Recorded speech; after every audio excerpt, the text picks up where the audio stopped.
Hello friend, मेरे channel पे आप सबका स्वागत है। जय सीताराम। आज मैं रामायण का भाग लेकर आई हूँ। वार्ता जारी रखते हुए सतानंद जी ने कहा, हे रामचंद्र, देवताओं के चले जाने के बाद विश्वामित्र ब्राह्मणत्व प्राप्त करने के लिए पूर्व दिशा में जाकर पुनः कठोर तपस्या करने लगे।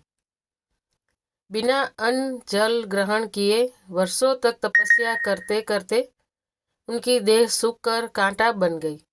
इस तपस्या को भंग करने के लिए नाना प्रकार के विघ्न उपस्थित, किंतु उन्होंने उन सब का निवारण किया, और वह भी बिना क्रोध किए। तपस्या की अवधि समाप्त होने पर जब वे अन्न ग्रहण करने के लिए बैठे, ज्यों ही प्रथम ग्रास उठाया भी न था कि ब्राह्मण भिक्षुक के रूप में आकर इंद्र ने भोजन की याचना की। विश्वामित्र ने अपना भोजन उस याचक को दे दिया और स्वयं निराहार रह गए। इंद्र को भोजन दे देने के पश्चात विश्वामित्र के मन में विचार आया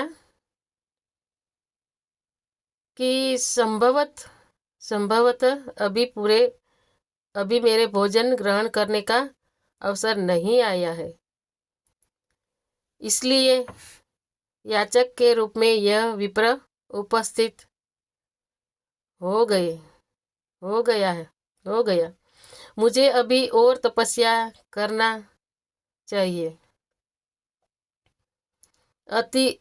अतएव मौन व्रत धारण कर फिर से दीर्घकालीन तपस्या में लीन हो गए। इस बार उन्होंने प्राणायाम से श्वास रोककर महादारुण तप किया। उनके तप से प्रभावित देवताओं ने ब्रह्मा जी से निवेदन किया कि भगवान, विश्वामित्र की तपस्या अब पराकाष्ठा को पहुंच गई है और वे क्रोध और मोह की सीमाओं को पार कर गए। अब इनके तेज से सारा संसार प्रकाशित हो उठा है। सूर्य और चंद्रमा का तेज भी इनके तेज के सामने फीका पड़ गया है। एवं आप प्रसन्न होकर इनकी अभिलाषा पूर्ण कीजिए।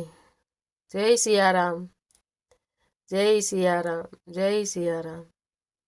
देवताओं के इन वचनों को सुनकर ब्रह्मा जी उनसे देवताओं को साथ लेकर विश्वामित्र जी के पास पहुँचे और बोले कि हे विश्वामित्र, निसंदेह तुम्हारी तपस्या प्रशंसनीय है। हम तुमसे अत्यंत प्रसन्न है और तुम्हें ब्राह्मण श्रेष्ठ की उपाधि प्रदान करते हैं। तुम संसार में महान यश के भागी बनोगे। ब्रह्मा जी से यह वरदान पाकर विश्वामित्र ने कहा कि हे भगवान, जब आपने मुझे यह वरदान दिया है तो मुझे ओकार, षटकार तथा चारों वेदों का ज्ञान भी प्रदान करे। प्रभु, अपनी तपस्या को मैं तो भी सफल समझूंगा। अपनी तपस्या को मैं तभी सफल समझूंगा जब वशिष्ठ जी मुझे ब्राह्मण और ब्रह्मर्षि स्वीकार करेंगे। विश्वामित्र की बात सुनकर समस्त देवताओं ने वशिष्ठ जी के पास जाकर उन्हें सारा वृतांत सुनाया। उनकी तपस्या की कथा सुनकर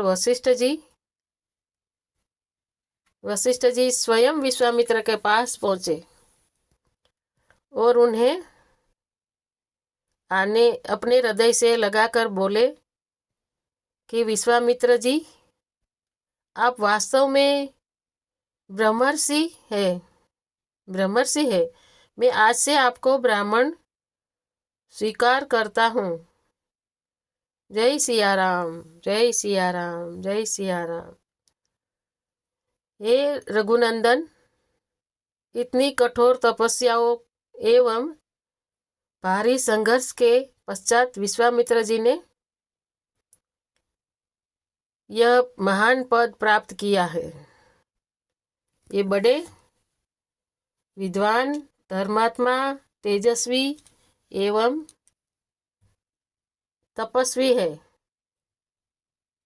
राजा जनक भी सतानंद द्वारा वर्णित विश्वामित्र जी की कथा सुन रहे थे। वे बोले, हे कौशिक, मैं आपको और इन राजकुमारों को मिथिला में पाकर कृतार्थ हो गया हूँ। अब अधिक समय व्यतीत हो चला है। भगवान भास्कर अस्ताचल की ओर जा रहे हैं। संध्या उपासना का समय हो गया है, इसलिए मुझे आज्ञा दीजिए। प्रातःकाल पुनः आपके दर्शन के लिए आऊँगा। इस प्रकार मुनि से आज्ञा ले राजा जनक अपने मंत्रियों सहित विदा हुए।